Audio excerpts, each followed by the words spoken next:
I stayed up until 10 o'clock at night watching some YouTube content on my laptop. There was a line of clips lined up to the right, waiting to be played. I was watching a clip about one of my favorite basketball players, Larry, Big L Johnson. The clip showed a long-range shot at the last second. Whistle. With his long blonde hair gathered in a ponytail, he looked like a movie star. I knew Big L in college. He was a well-known player on the team, and he had an apartment in my building. We saw each other quite often, especially in the off-season. When he went pro, he was drafted by the Wizards, the team closest to my home in Virginia. 3 years ago, he retired from the NBA. Now he was the color man at Wii's TV games. I watched his clips because I was indulging in nostalgia. The next clip had nothing to do with basketball. It was a news clip. It showed Big Al dancing with a beautiful blonde. They were at a club in Miami. The dance was pretty explicit. The blonde was my wife. The clip was filmed that night and had just been published.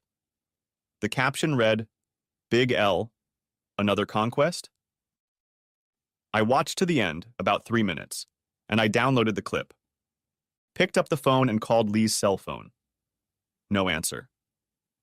Checking the time on the clip, I saw that it had been taken about an hour before and had just been posted. Lee was supposed to be at a business meeting in Miami, 4 days of conferences with several people from her advertising firm. One of those people was my good friend Bart Kovacs. I called him. He answered. "Hi, Bart, it's Lee Martin." That's my name, but I call myself Marty. I heard a pause then. "Marty, how are you doing?" "Not so good, Bart. Do you know where Lee is now?" Man, oh shit. "So she's with Big L? Bart, I need information. She's all over YouTube. My kids will see it in the morning, and so will everyone else in the world. I need to know if she's having fun with him, and if she's been having fun with him all this time." They had been there for 3 days, and were going back tomorrow at lunchtime. They met on Tuesday when we arrived. We were checking in, and they recognized each other. Probably back in college. She comes to meetings in the afternoon. But she doesn't eat with us. Her roommate says she hasn't been out one night. I assume she's out partying with a guy. That's what we all thought. I'm so sorry, Marty. Me too. Will you see her in the morning? She has a plane to catch. I think I'll see her. She comes for morning meetings, not breakfast. I think she might be at the hotel, just in a different room. Okay, tell her not to worry about coming home. If she was even going to do that. He lives here too. I don't want to get into it with her. If she asks, I'll tell her. Fair enough. I'll see you around. Annette, Lee and I met in college when we were both in our 20s. We were juniors and took a math class. The first day I walked into class, I looked around and saw the most beautiful woman I had ever laid eyes on. She was just sitting there doodling on a sketch pad. There were only 5 other students there, all guys, but she was sitting alone. I sat down at the desk next to her. She looked at me. Well, I see someone had the sense to take that seat. I wondered if I smelled something weird. I looked at the other guys. They were all nerdy and most likely very shy. I wasn't a nerd, despite going to an advanced math class.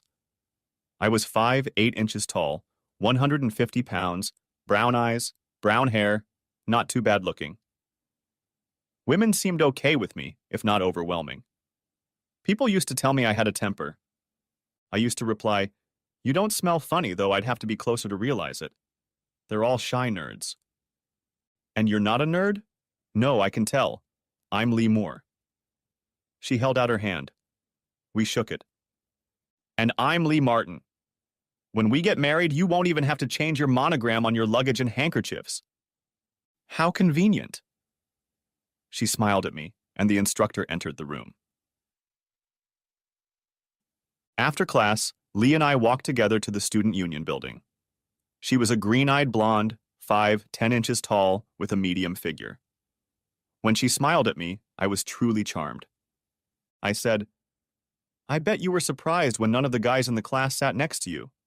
After all, every guy would have wanted to be next to you." "Thanks, I was surprised. I mostly have to scare guys away. You took advantage of my insecurity, and now I really can't talk you out of it." I have another class in 20, but I'd like to take you out to dinner maybe tonight. Since we're in the same class, we should get to know each other better. No dinner, sorry. I have a steady man and he won't like it. I had to try. Well, I hope to see you again. Me too. I like you. At least we'll see each other in class. We did see each other in class, twice a week.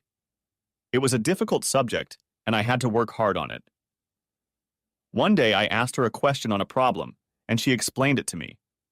After class, I asked her if she had any problems with the course. No, I'm good at math. How about you? I have to take it for the chemistry department, but I'm spending a lot of time on it. Maybe you can give me a hint? Are you getting turned on? I told you I have a boyfriend. No, I respect that. I just need some help. We can sit at the diner and go over subjects like you're my tutor. Okay. Diner at 4 o'clock? Deal. During the meetings at the diner, I got to know Lee much better. She and I found common ground. We talked about many other things, not just math. One day, a large guy approached our table where the books were spread out. Lee looked up at him and smiled her killer smile. Marty, this is my boyfriend, Rashad. Rashad, this is Marty from my math class. I stood up and we shook hands. Rashad was a black man of medium build, 5'2", 220 pounds. He sat down next to Lee. We closed our math textbooks, and Rashad asked why I was taking this course, with Lee and all those nerds. I need an upper-level math course for my chemistry major. It will also help me in programming. The three of us then started discussing why outside courses that didn't seem to fit were required for some majors. It was an interesting discussion. Rashad turned out to be a bright guy. I asked him about his major. Physical education. I play hockey, but I want to teach middle school unless I can make money from hockey. I could be a physical education teacher. That's a plan. Bigger than mine. Chemists do get hired. So do programmers. I just don't know which one. What about you, Lee? I want to go into business. I have a business. I like the idea of making money. As the semester progressed, I saw Lee more and more often. I had an off-campus apartment, and one day I invited her and Rashad over for dinner. I also invited my roommate Stephanie, a senior in high school and just plain pretty. She and I had a friends with benefits relationship. Dinner went well. I made fish stew, spinach salad, and we also had cookies and ice cream. The women drank wine. Shed and I drank beer. Lee and Rashad left around midnight after we played bridge for a while. Surprisingly, all four of us enjoyed the game. It was a real competition, even though none of us had played each other before. Rashad and Stephanie were one team, Lee and I were the other. It turned out that Lee was into some weird betting systems, and I picked up on that. Gradually, we pulled away and won. Stephanie stayed the night. She was attractive. But we both realized that being friends with benefits was all we were going to get. She had a boyfriend in her hometown. I never asked her what he thought of us. That night was fateful in a way, because Lee asked me to play in a 2-person bridge tournament at the Army base. I agreed. Meanwhile, Stephanie had Rashad's phone number. She must have gotten it at dinner, but discreetly. I saw them together about 2 days after dinner. They were walking across campus toward our building. I followed them at some distance. They went inside. I followed them in. They were just getting into the elevator. She lived on the 4th floor. That's where it stopped. What do we do? The bridge tournament was Friday, 2 days later. I just went to my place and relaxed, by the window, reading and watching. Rashad came out the front door about 2 hours later. I walked up to Stephanie's door and knocked. She yelled something but didn't answer right away. She looked flushed, wearing flip-flops and a tight dress. No bra. Hey, Steph. Need some company? Not right now, Marty. Oh, shit, Marty. You've seen it. The way you showed up here. You saw. Yeah. So, did you have a good time? Maybe it's mean on Shad's part. I'd hate to do it, but I don't feel bad right now. I feel great. I'm sorry. Don't worry. I'm thinking about what to do in this situation. Just hope you don't mess things up between Lee and Rashad. He's just a distraction for me, just like you. Well, not even as much as you. If you were in Lee's situation, would you want to know what Rashad confessed? Yes. Me too. The bridge tournament was a lot of fun. The army men were very good at cards, but Lee and I placed third out of 20 on our side. Not bad. She said we got points. Whatever that meant. As we walked to my car, she asked me, "Why didn't you tell me about Shad and Steph?" I was undecided. How did you find out? Steph told Rashad that you knew. That's when he started talking about it. I'm sorry. My curiosity took over, and I saw them. What happened during the conversation? We decided to cool things off for a few weeks, to see how we felt. Oh, good. Marty, I want you to take me to your house if you want. Oh, I want to. I drove, maybe not as carefully as usual, to the building. I parked, and we walked quickly to the apartment. When we closed the door, it didn't take us long to jump on the bed and get down to it. After an hour, we fell asleep. I got up and brushed my teeth. Lee came in just as I was finishing. I gave her a spare toothbrush. After getting rid of my morning breath, we got rid of my morning redneck odor. At breakfast, Lee asked, "Was I as good as Stephanie? Was I as good as Shad?" We stared at each other, then she smirked. "He's bigger, but you're better." "Steph is very good, but you're fantastic." From that day on, we had each other. Lee practically moved in with me. Rashad was against it, but he couldn't say anything. Anyway, it didn't take him long to find another main victim. He also visited Stephanie from time to time. In his senior year of high school, Big L had moved into this building. He lived on the 4th floor too. Sometimes I saw him and Stephanie together. He didn't move in with her, but they were often seen coming and going together. We said hello and goodbye until one day Steph invited us over for dessert. Big L was there. We had a pleasant evening. I thought Big L was polite and smart, and perhaps a little too attentive to Lee. Steph probably thought the same since we were no longer invited. Lee and I got married in our 20s when we graduated from high school. I got a job with the government at the Pentagon as a computer programmer. Lee got a job at a public relations firm. She did mostly advertising for companies. The ads were supposed to influence the government, senators, congressmen, and agency representatives. I inherited a house near work from my grandfather. It was rented, and the lease was coming to an end. We moved in. It had 3 bedrooms, a large kitchen, a mother-in-law remodeled garage, and a finished basement. It needed some work done on it. I did the work with the help of one of my high school friends who had a construction business in Virginia. Lee got pregnant, and at 22, we had twin daughters, Betsy and Linda. They weren't identical twins, but they were very troublesome. Lee took a year off, and I cut back on work to give the twins the attention they needed. At the end of that year, I moved to contractor status, which meant I could work from home. Lee went back to work, part-time. When the girls turned 4, she transitioned to full-time. By then, they and I had developed a real routine, and the contract work was going very well. I was making more money, but I wasn't getting any benefits. Lee's work became more and more intense, mostly because she let herself. She had the drive, and she got things done. My work depended more on creativity.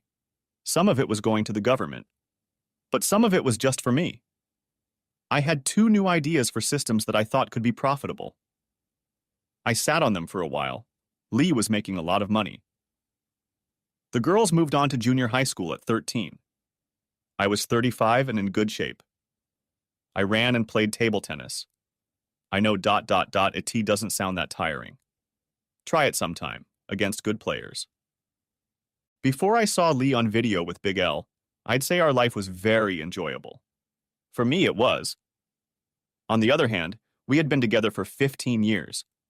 I didn't think we were tired. Lee, on the other hand, seemed to believe we were. I looked up where Big L lived, about 3 miles north of us. I wondered if what I had seen in Miami was something new or had been going on for a long time. One more thing. I asked the girls for DNA swabs and took one myself. This was the day after I informed them about the YouTube video. I felt like I had to do it so they wouldn't be ambushed at school. It was a Friday. They had to go to school. They had test papers and band class. Lee called at 10 o'clock. I saw it was her. I switched to voicemail. Marty, pick up the phone, Marty, please. Marty, I love you. I made a mistake. I'll be back this afternoon. Oh, shit. Sobs. One of the improvements I made to the house was the electronic entry system. I changed the code. The remodeled garage was idle. It had been furnished. I moved Lee's clothes and other necessities in there. Just put it all in a pile. My mother and Lee's mother called. Each wanted to know what I was going to do. I wasn't sure, so I told them. I opened Lee's Gmail account. I scrolled through a month's supply of emails, old and new. I checked the recycle garbage can. No contact with Big L. There were a few emails about work and a conference. One or two were a little suggestive, but only from a guy at her work who was also going to Miami. Lee's plane was scheduled to land at noon. I hadn't returned any of her calls. I asked a friend to go to the airport to follow who was getting off the plane and the whole situation. He saw Lee getting off with her work contingent. She looked back. He was shooting video on his phone. She went to get her luggage. He stayed at the exit. 5 minutes after the rest of the people got off the flight, Big L got off the plane. He looked around. He walked toward baggage claim. My friend followed him. Lee was holding her bag. She looked around. She saw Big L. She turned and walked away. Big L took his bag and went outside. Lee was waiting for a cab. Big L approached her and spoke to her. She shook her head, refusing. A cab pulled up and the dispatcher put them both in it. My buddy sent me the video. The cab pulled up to the house 20 minutes later. Only Lee was in it. Finding that the code didn't work, she fussed. She knocked, rang the bell. I opened the door. She burst into tears. I'm so sorry, Marty. I just never knew what a mess it was. You don't live here, Lee. Your shit is in the garage until you find a place of your own. Maybe you should go to L's house. Oh, Marty, I don't have anything with him. I love you. You're an open cuckold. Made me a laughingstock. The girls at school. God knows what they go through. You're an evil bitch. Get out of my sight. Her face drained. Staggering, she staggered away. She sat down on a lawn chair and cried. Our neighbor, Mrs. Cunningham, came outside. She came over and they talked. Lee went to her house. I called Lee's mother. I told her that Lee lived in the neighborhood and she might need support. Ellen, her mom, wasn't very responsive, but she said she would be here in an hour. I sat in the kitchen and sipped my coffee. I tried to imagine what might happen now. I hadn't been able to do anything the night before. I called a lawyer I knew and got a referral to a family law attorney, Joan Ellis. I called Miss Ellis's office and made an appointment for the following Monday. Miss Ellis called me back about 30 minutes later. Mr. Martin, this is Joan Ellis. You have an appointment for Monday. Are you calling because of your wife and the basketball player? Yes. How do you know? The video didn't say who she was. A TV reporter found out who she is. Big L is news, especially gossip. I thought there was no point in us delaying until Monday. Can you come tomorrow morning, say 10 o'clock? Yes, 10 o'clock. Please write for me a brief history of your relationship with your wife and with Mr. Johnson if you know him. I will also need financial statements if you have them. We ended our brief conversation, and she cautioned me against rash action. As I hung up, the phone rang again. I answered it automatically. It was Big L. Marty, I called to try to apologize to you. Screw you. I'll go out of my way to screw up your life as much as I can. Asshole. Wow, it wasn't just me. It wasn't just me, it was her. It just happened. I was happily married to her before she left for Miami. We have 2 kids. You're a goddamn asshole. If you see me coming, run. I said it, but I didn't yell. There wasn't even an accent. Everything was flat. A long hesitation followed. He hung up. But now I had his number. I looked at our phone bill, our shared cell phones. I clicked on Lee's calls, checked Al's number. I didn't see it until after she flew to Miami. Then twice. I didn't have access to today's calls. I assumed their meeting in Miami was random, not scheduled. I checked the Wiz's schedule. They played an afternoon game at Miami on Wednesday. Big L was the announcer for it. So he was in Miami on business.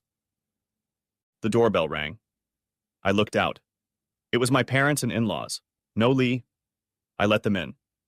I offered drinks, but they all declined and sat down. I stood at the entrance to the living room. I asked, "How was it?" My mom, Lacey, replied, "We had a little meeting outside. We decided to see what you were thinking." I'm thinking... I let out a sob, a small but noticeable one. I straightened up. I looked at my mom. I think she gave up then. She said later that there was so much devastation and longing in that look, so much pain that she couldn't see how anything could be fixed. My father asked, "Any chance you'll talk to Lee?" She asked when we were there. Why? There's nothing she can say. She ruined our family. Not just one night, 3 nights. She didn't even try to hide it from her coworkers. Now the whole world knows about it. Ellen interjected, "I know she made a mistake, Marty. A big mistake. She realizes that. But you have girls, and you've loved each other for years. There's a lot to salvage if you can. I don't consider her my wife. I will never consider her my wife again. She is the mother of my children. That's all." Ellen said, "You are suffering now. Your ego has suffered a lot. You need to get over it.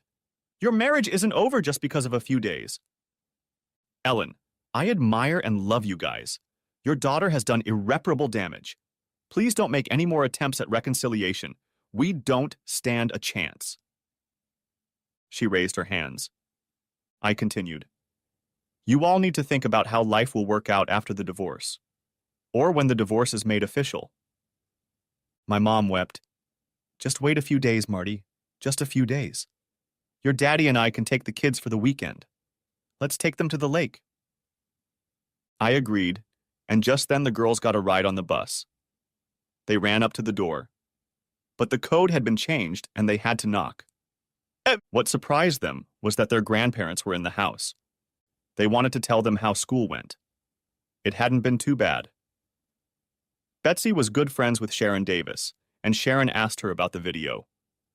Betsy said she hadn't seen it, but she knew about it. Sharon wanted to know if her parents were going to split up. Betsy didn't know. Linda didn't know. But I did. I told them we'd work it out later. They weren't too emotional.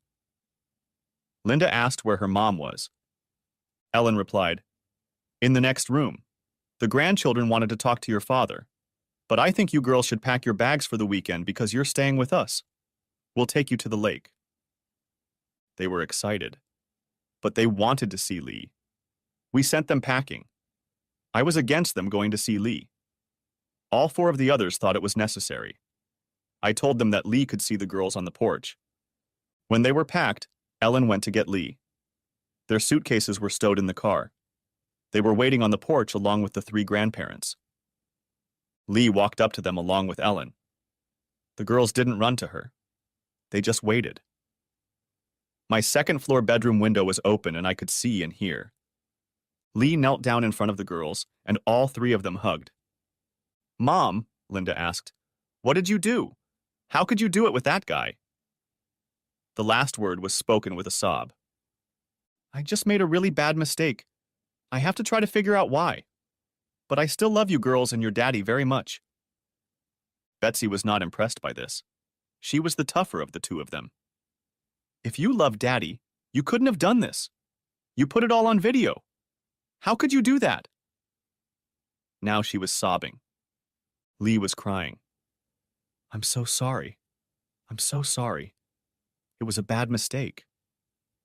Lee hugged Linda, but Betsy pushed her away. Lee got up and ran to her father's car. My parents put the girls in their van. They all drove off in different directions. I just sat on the bed, stunned and saddened. Then I got really, really angry. I was seething with anger. At Lee, at Larry. I was thrashing around. I was screaming. I went down to the basement and started punching the bag I had there. Every punch was aimed at Larry or Lee. When I ran out of breath, my hands were red. I decided that they both had to suffer no matter what. I did what I could to repair my damaged hands. Then I had a nightcap and went to bed. It took me a while to fall asleep. Eventually, it happened. In the morning, I went for a long run, a very fast and long run. Then I gathered my financial materials. I drove to the attorney's office. Joan Ellis was a woman about 45 years old, slender, with dark hair and eyes. She was dressed in jeans and a t-shirt. We shook hands. I'm a little underdressed, sorry. It's Saturday and I had yard work to do. No problem, you look great, she smiled. Let's go to the conference room. She led me behind her. I started. Miss Ellis, I'd like to clarify what my options are regarding my divorce from my wife. I can tell you about that. But are you sure you want a divorce? It's a difficult path. Do you have 2 children?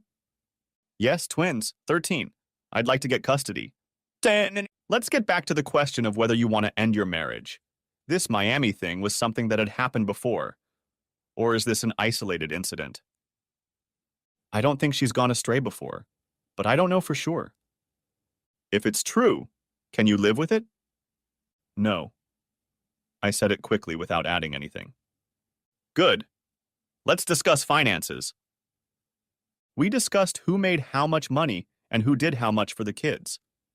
Joan was pleased to learn that I owned the house and had since before the marriage. The children had lived in it their entire lives. She also felt that our work schedules, as well as the fact that I was a stay-at-home parent, would play in my favor in deciding custody. However, she emphasized that nothing could be said for sure. I was earning about the same amount as Lee, but the income was not as stable. Joan believed that neither of us would be obligated to pay child support.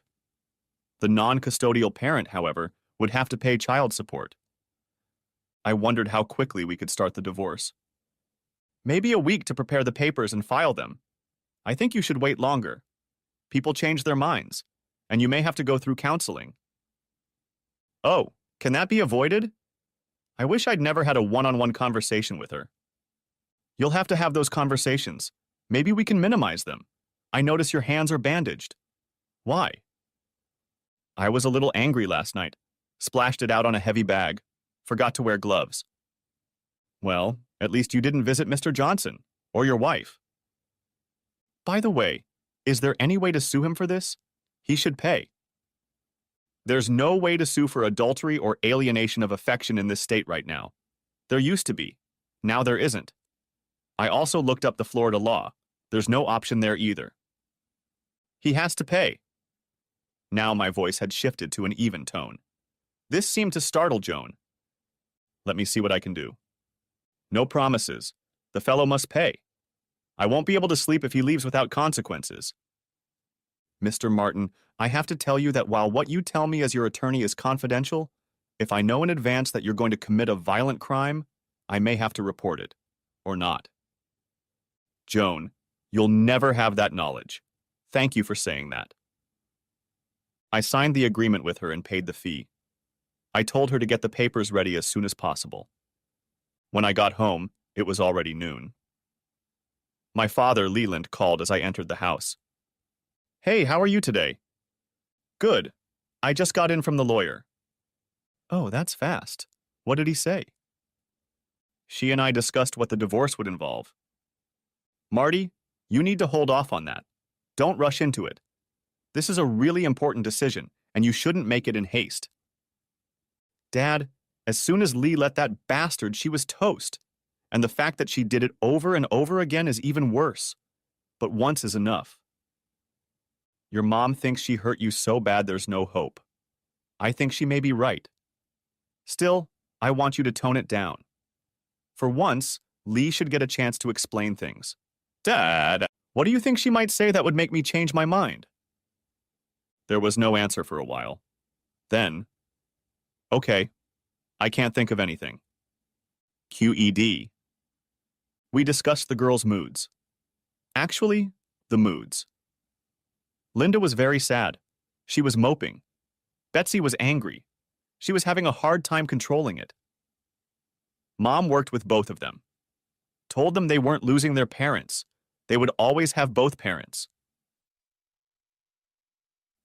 We signed the papers. The house phone rang. It didn't have caller ID. I switched it to voicemail. It was Lee.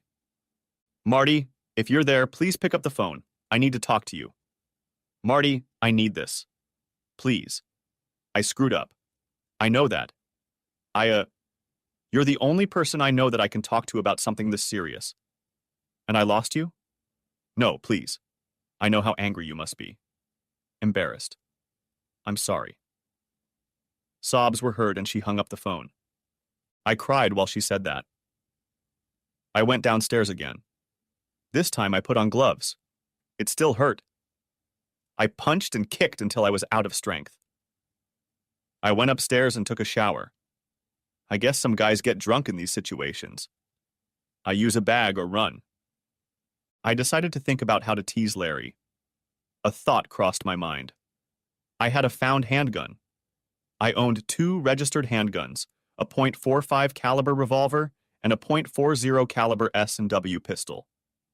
But one day while jogging, I saw a glint in the long grass. It was a Taurus .380 caliber semi-automatic pistol. I took it home. It was loaded and working. I cleaned it.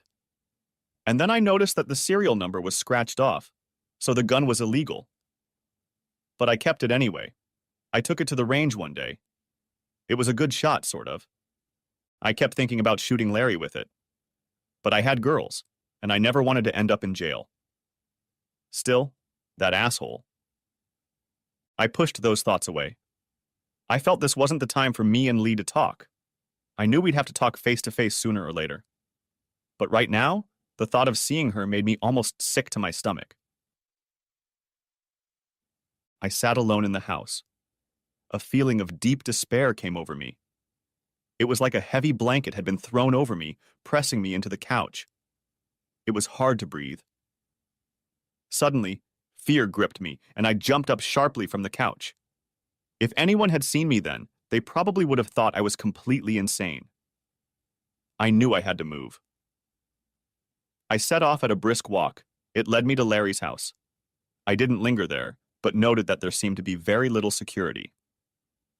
It was a large, new house close to the street. There was a hoop house in the driveway. There was no car, but there was a large garage in the back. I walked past it, made a loop, and walked past it again, taking a few pictures on my phone. Next, I passed Lee's parents' house further north. Their cars were parked out front. Lee's car was still parked in my garage. I hurried past it. I went into a convenience store and bought a prepaid cell phone and a Diet Pepsi. Eventually, I made my way back to my house. It was 3 o'clock in the afternoon on a Saturday. I went inside and made a sandwich. I ate probably 3 bites. As soon as I stopped moving, I was overcome by the agonizing feelings again. I pulled out a .380 caliber pistol. I drove out of town where a friend of mine had several acres of land with an outdoor shooting range. There was no one there. He and his family were in Florida. I shot 2 boxes of ammo with the gun. It wasn't an expensive gun, but it was functional. True, it was a little heavier than a good gun would be. On the way home, I stopped at the drugstore and bought 2 neoprene hip bands. When I got home, I adapted the body wrap to hold the .380 caliber pistol in the small of my back. I tried running with it, and it was fine. My cell phone was off all day, and I wasn't answering emails. I turned it on. There were 11 phone messages, 20 or so texts from family, coworkers, and friends, and lots of emails. The phone messages were from Lee, Ellen, and my mom. They all contained the same message: "Please contact us, we need to talk." The texts were very similar. Some were from my dad, and 2 were from Lee's dad, Milt, with one just a few minutes before. The texts from Milt were not like the others. In the first one, he was apologizing for Lee's actions and for failing to raise a responsible daughter. In the second, he asked if I wanted to talk to him away from women. I called him. He answered his voicemail. I didn't leave a message, but he called back 3 minutes later. "Marty, I needed to take a walk to relieve myself. What's going on with you?" "I saw that you wanted to talk, Milt. Is there somewhere we can meet?" "How about Raymond Park, near the hopscotch playground?" "Okay, in 30? "Sure." I put on my jeans and slipped my .380 caliber pistol into my pocket, just in case I saw Larry, who lived a half-mile from that park. I drove for about 10 minutes, just passing Larry's house. I was at the park early, and so was Milt. The park wasn't very big and there weren't many people in it. We shook hands and sat on a bench off to the side of the playground. Milt said, "I wanted to make sure you were all right. From what Ellen and your mom said, I was worried." "I'm not fine, Milt. I feel worse than I've ever felt before. That's how I feel." "Well, I can remember when my mother died.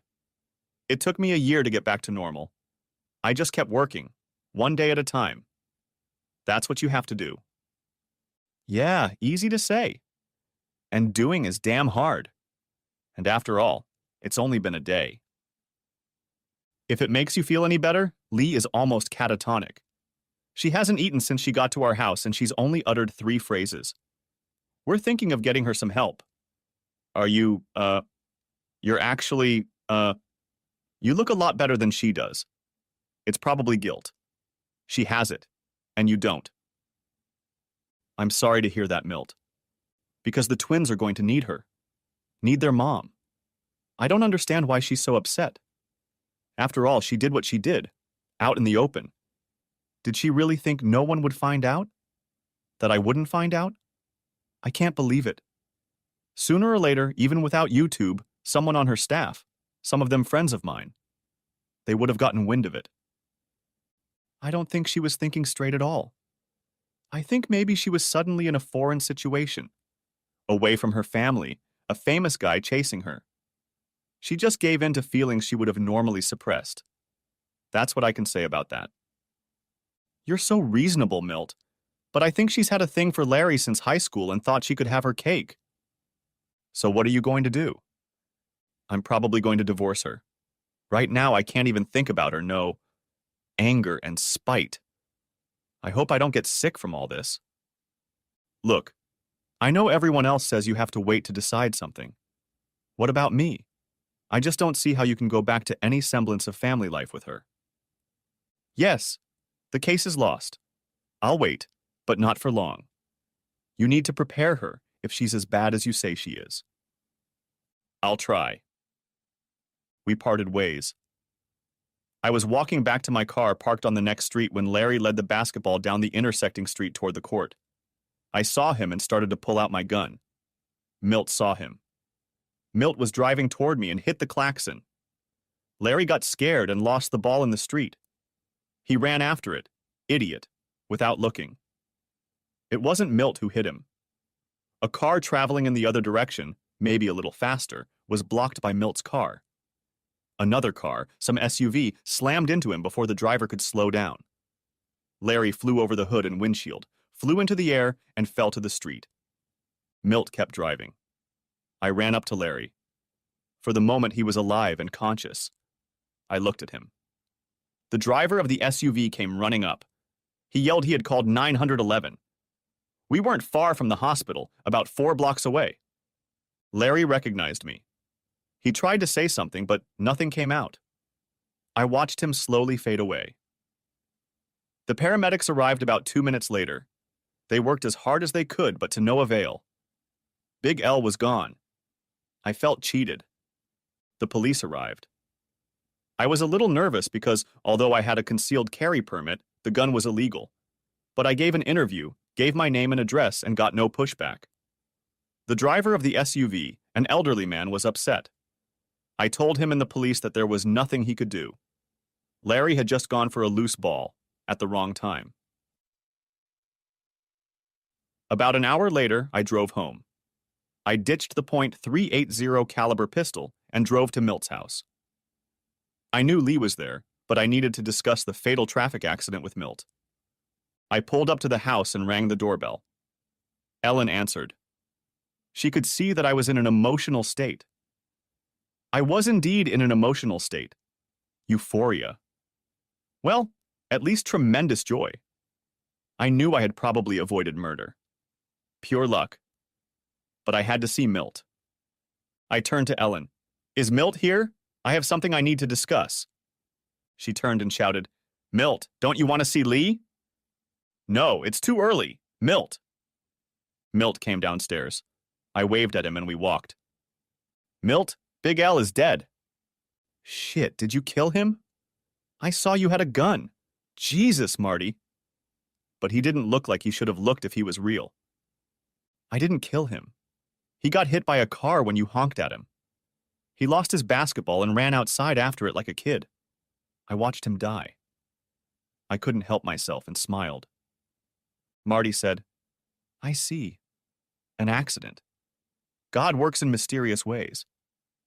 I leave it up to you or Ellen to tell Lee that her boyfriend is dead. Not her boyfriend, but we'll let her know. I assume it'll be all over the news. Sure. How is she? The same. Not very much. You, on the other hand, seem uplifted. I actually felt cheated when he died, but then I saw it as a saving grace. Marty, I want to save my daughter. I think she's rolling into the abyss. I know she's messed up, but I love her and I want her to have a life. So I'm asking you if you can see the way to at least stay out of the way. Maybe you can lend a hand later. It's a hard thing to ask, but I'm asking.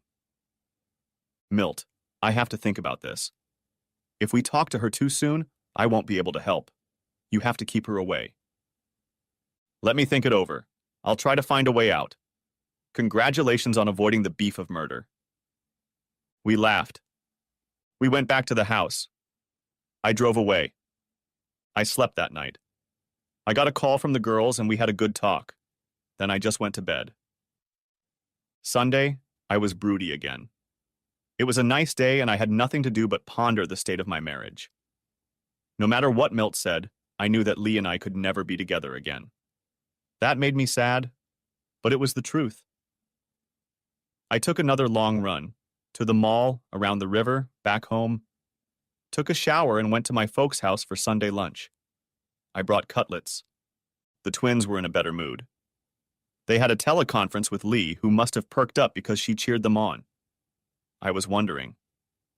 Mom said there was no mention of Big L, Lee's infidelity, or Larry's death.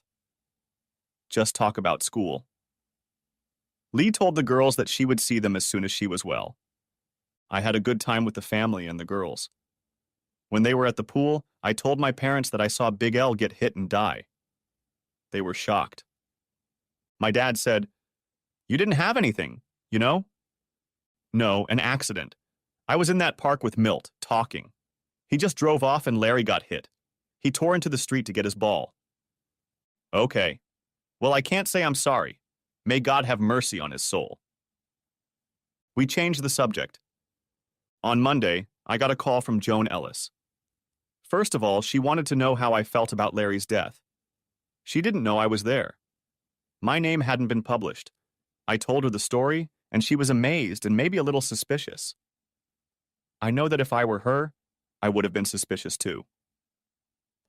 She then asked me to let her know that the paperwork would be ready on Wednesday and when I wanted it filed. I asked her to wait a bit because Lee was out of sorts. I made some sort of promise to Milt. The kids decided to go to school even though Big Lee's death and antics the week before were big news. I was left alone and decided to get some work done.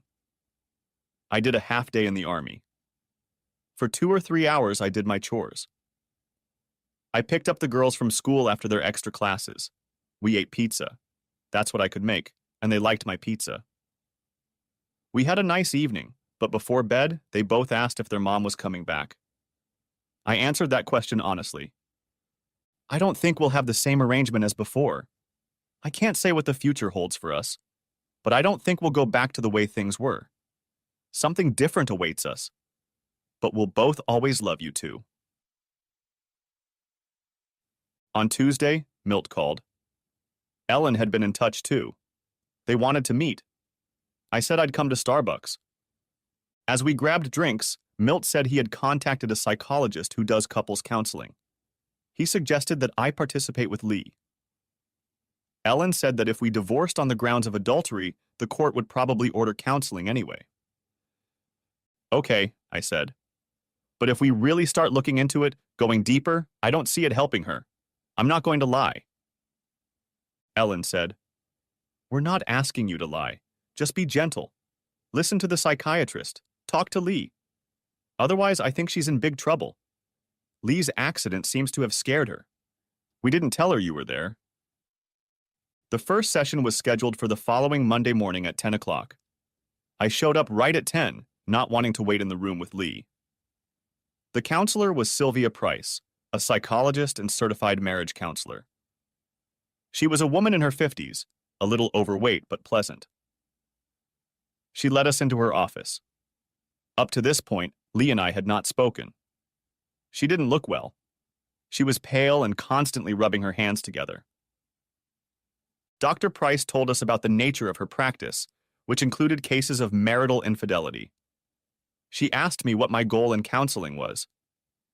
I would like to move on with my life. I hope to remain a good father to my children. I don't believe reconciliation in marriage is possible. Lee, what are your goals? I want my old life back. That may not happen. But I would like to remain Marty's wife, even if things are different than they were before. Dr. Price looked at each of us. As I understand the situation, Lee went to Miami for a work conference. She met a man she knew from university, and they spent several nights together. The man was well known, and the two were publicly linked. So that's why we're here? Lee said, Yes. I didn't believe my relationship in Miami would go public. I thought it would only happen when I was away from my family. Dr. Price asked, If that's true, why did you go dancing with Mr. Johnson? You must have known he was a famous man. I thought it would be fun. It wasn't far from the hotel. It was actually fun. But you knew your coworkers would find out about your relationship. Of course, you realized that Marty would find out soon. Probably not as soon as he did. Let's leave that aside for now. Okay. Marty, could you explain why you're so sure the marriage is over? I looked directly at Lee. Because Lee was the one person in this world I loved and trusted the most. And when I saw that she was willing to betray me so easily and openly, I was devastated. My grandparents died in an accident. I felt bad for a long time and I was in pain. But it doesn't compare to this. Nothing. I would never, ever put myself in a position to be crushed like that. If Lee could do that to me, anyone could do it. I can never give her, or anyone, that kind of power again. Lee was openly sobbing as I said this. I wanted to tell her everything I thought, that I would never have confidence in her again. How do you feel seeing her like that? Just sad, and also very angry.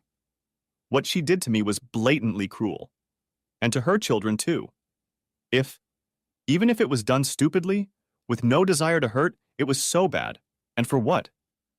3 nights with some stud you wanted in high school? I looked right at her as I asked that. Lee let out a sob. No, I don't know why I did that. Dr. Price said, Calm down, Lee.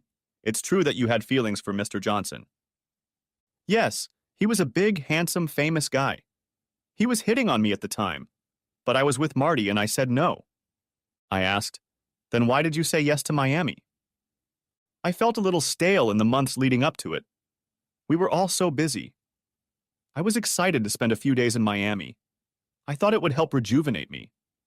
But as soon as I got there, I saw Larry. He gave me a big hug and I realized I wouldn't put it off if he needed me. It was so fast. I can't understand it. I said, "We had great fun the night before you left, didn't we? Or did you fake it?" "No, it was real. I was still tingling from it on the flight. Damn, I'm so screwed up." Lee was crying again. My tears were flowing, but the boiling anger was coming back too. I didn't believe I could contain it. I got up and walked to the outer office. I was about ready to hit the furniture when suddenly Dr. Price came out. Said, "Why don't you go down to the men's room for a minute? I can talk to Lee in private. Then I can talk to you in private." So I did. The two of them spent about 15 minutes in there together. Lee came out, no longer crying. "I'm sorry, Marty." On that note, she left. Dr. Price asked me, "Marty, what did you think of Mr. Johnson's death?" "I was there, you know. I watched him die. I was happy he was dead. I could have killed him myself, but he got hit first. It's probably not pretty, but it's the truth." "And now?" "Same thing, maybe even less so. This guy screwed up my whole life over some bullshit. I felt cheated that I couldn't kill him." "Why does Lee's adventure with Larry mean ruining your whole life?" "I was a family man. No more than that. What I said about betrayal, I'll never get over it. I can't imagine meeting someone I can trust. Lee just broke it." "But it's only been a few days. Let me ask you, have you thought about how good the entertainment between Lee and Larry was?" "Yes. I saw on YouTube that they absolutely lusted for each other." "And how did that make you feel?" "Betrayed. It was the worst possible betrayal. No matter how it turned out, she'll always remember her fantastic affair. If we'd stayed married, I'd always believe she was thinking about him while we were having fun. You know, I want to destroy those memories for her. And I fully intend to do that. It's the least I can do." It's a difficult position to take.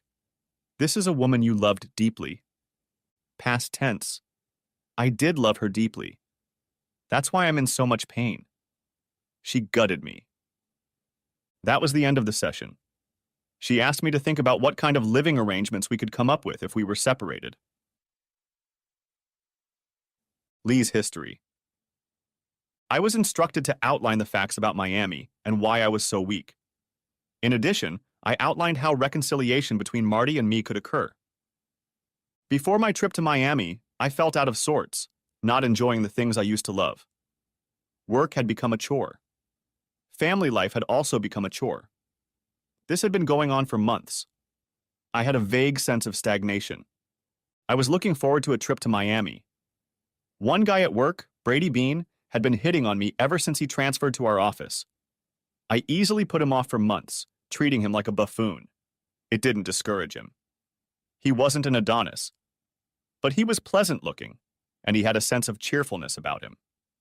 I didn't take offense when he continued to pursue me. When we realized we were both going to Miami, he started playing it off as a chance to hook up without any recriminations. I let him know I wasn't interested, but I knew he'd continue to pursue me, and I was flattered.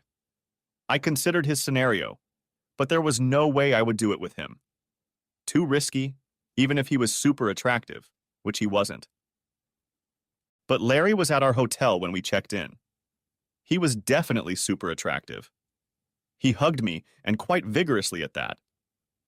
I was immediately confused. I knew he could get me in Miami if he went for it. He knew it too, because he went for it right away. He took my hand, took me aside for a moment, and asked if Marty was here with me. When I said no, he said he had a room at the hotel and would be here until Friday. He simply said he wanted me and knew I wanted him. I agreed to go to dinner with him. I can't fully explain why I was such an easy target. Slut. The night before, Marty and I had great fun. I was still on edge. And then Larry. Nowhere close to home. A free pass, I thought. I never once thought about Marty and what might happen if he found out I'd cheated. At least I can't remember thinking about it. But I should have. If I met Larry in Virginia, I could probably turn him down. But I told myself I was in another world for a few days. At dinner, Larry and I knew we would go straight back to his room. We skipped dessert. As soon as the door closed behind us, Larry pulled me to him, and a little while later we got down to it. The next morning. I skipped breakfast with the team and only just made it to the meeting. There were some oblique glances thrown at me, but no direct comments. I thought about the possibility that one of them might call Marty, but I dismissed the thought. They knew nothing, only speculated. After the meetings, I called Larry. We went straight to his room and ordered room service food, and we got busy again. The morning brought the same leering looks. I was a little worried, but I met Larry in his room at 5 o'clock, and we spent until 8 o'clock in bed.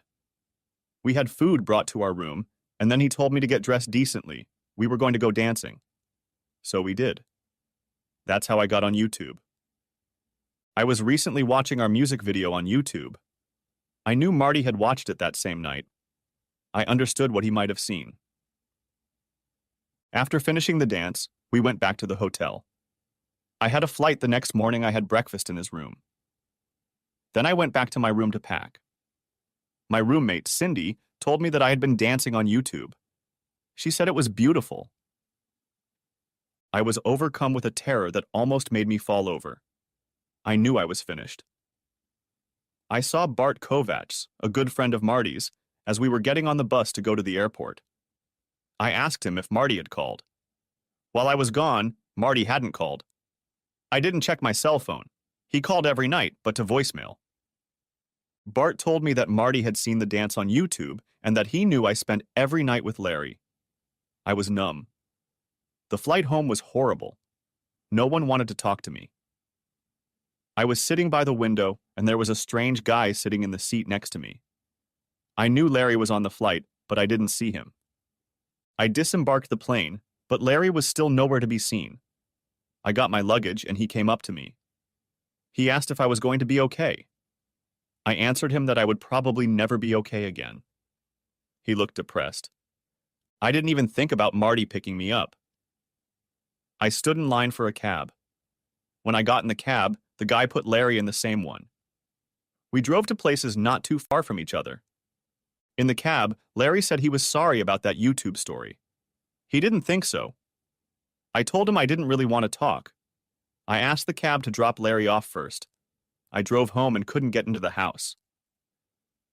When Marty opened the door, I saw that he was completely devastated and angry. I ran away. I have been living with my in-laws ever since. I was in a state of almost complete stupor. I tried to talk to the girls, but Betsy pushed me away. How could I blame her? We talked on the phone. It was better that way. It took me an hour to get ready for it. Now I go to counseling. After the first session, I believed my marriage was over.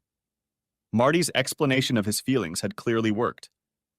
Now I can't figure out how to deal with his anger and grief. And I don't understand how I can ask him for his trust again. I don't deserve it. And then there's Larry. He's dead. He was hit by a car. When my mom told me about it, I was so sorry. He asked me to call him when we were in the cab. To tell you the truth, I would have called. But he's gone. I feel another emptiness. If I ever have sex with a man again, I'm sure I'll remember sex with Larry. Except now, maybe not. I can't shake the feeling that if I'd resisted him, he'd be alive. It doesn't make sense, but it's there. I'm totally screwed. Marty again. Things are getting better at home. School for the twins has been difficult, but not impossible. Betsy is still angry. Linda misses her mother. Betsy too, I think. They use the teleconference every night. Lee is looking a little better, but it's hard to tell from the short time they talked. The second counseling session was similar to the first, except that we each had an individual session before the joint session. Dr. Price said, "Have you thought about the kinds of things that might make your reconciliation possible?" Yes. I couldn't think of any. I'm sorry.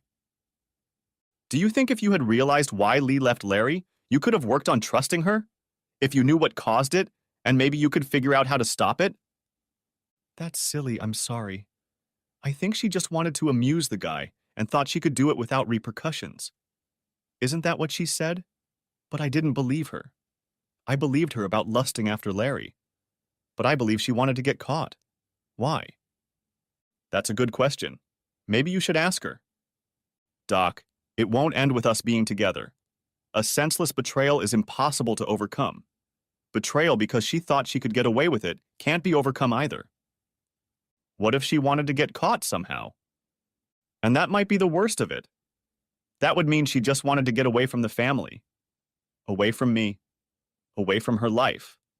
Wanted the drama. You know, if Larry were alive, I think she'd be with him right now. Our session together began and ended with her apologizing. I wasn't buying it. And even if she had apologized, even if she could really explain her actions, I couldn't be with her. It would have been like being around a time bomb. I asked the lawyer to serve the papers. Lee, I was served with divorce papers today. I continue to write in this journal as it may lead to some insights in the future. At our counseling session this week, I noticed that Marty became less angry. He seemed more calm. That was my sign that we were done. I've been reading about this, about the stages of grief. One of the last is acceptance. Marty had accepted that we would divorce and that my affair had ended our marriage. I wasn't surprised by the paperwork. I'll have to see a lawyer. I went back to work this week. My reception was cold. Everyone knew I was a whore who had ruined my family life. Even Brady Bean left me alone. Too bad for him. He could have been a success. I bet he'll start soon since he knows I'm a whore. The lawyer said I should ask for joint custody of the girls. He said since Marty owned the house when we got married, he would stay in it. For several years, he was the most important parent in the house. So I could hope that the girls would alternate weeks if I lived in their neighborhood for school, or maybe alternate weekends. It was all so discouraging. I told the lawyer that I admitted to cheating in Miami. I asked him to rush the process. I didn't want money from Marty. Obviously, he didn't want anything from me. The savings should be split 50-50. No fuss, no muss. So many years wasted, and all I had left were bloody memories. But I did better than Larry. I realized that I don't feel sorry for him.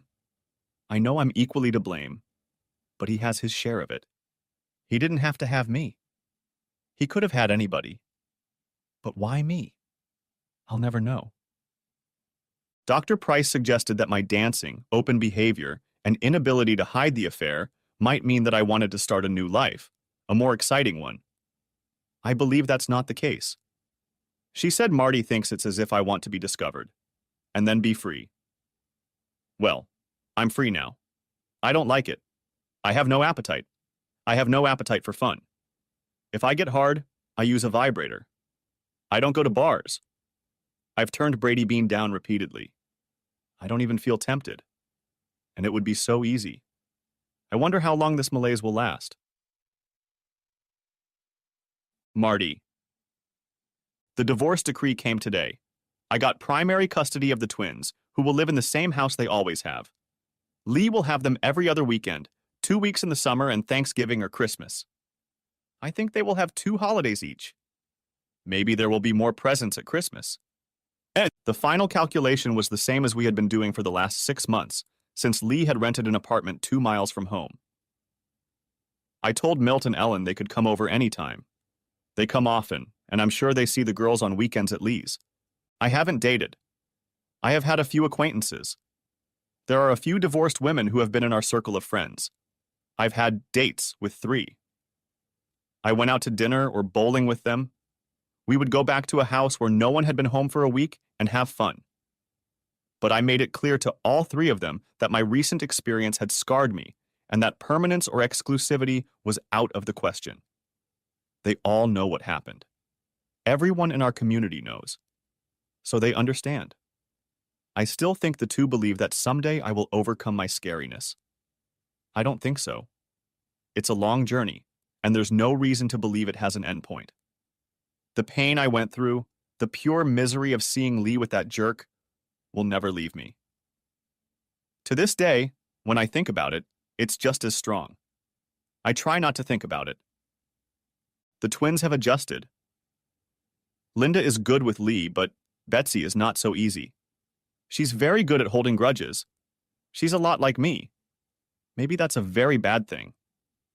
I haven't discussed it with Lee, just Ellen. Lee and I don't talk much. She knows I don't want any conversations. The less I see of her, the better. Seeing her is very painful. She must be avoided. Ellen says he's worried about Lee, who has become a kind of recluse.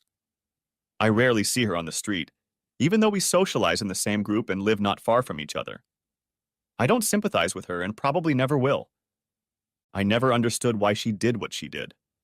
I believe she may not understand it either. The best I can do is write it off as a coincidence, and an unlikely one at that. Her vague displeasure, the opportunity to go to Miami, and most importantly, meeting Larry. Any two of those probably wouldn't have provoked her. And now all three had happened. The marriage is ruined. Adrift. Scene on the golf course. 1 year later. Milt Moore was playing golf on Saturday. He was playing in his usual foursome. However, on this day, an old high school friend of his was substituting for one of the members of the group. That friend was Fred Cunningham. They had known each other since high school. Fred was an electrical engineer. As they walked from the ninth pitch, a private conversation took place between them. They hadn't talked about it yet. Certainly not over the phone.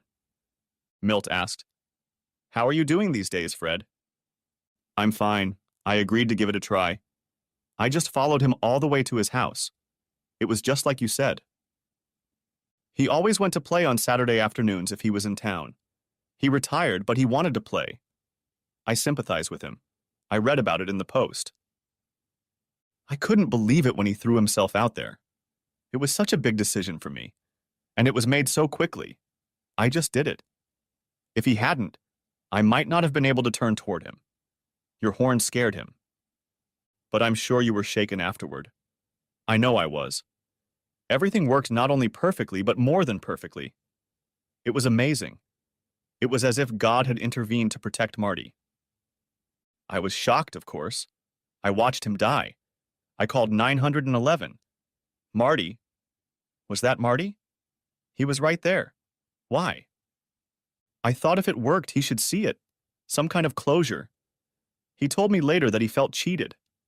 I knew he'd kill the guy. Sooner or later he would. He had a gun with him at the time. I wanted my granddaughters to have a proper father, a family. I knew that Lee. Well, she might have done something rash if Marty had been arrested, and it would have been her fault. But did he deserve to die? It's hard to say, but Marty and the girls deserved to live, and so did Lee. The two old friends never spoke on the subject again. They strolled down the fairway beside each other. The end. Thanks for watching. I hope you enjoyed it. Let us know your thoughts and leave a comment. Also subscribe to my channel and watch the next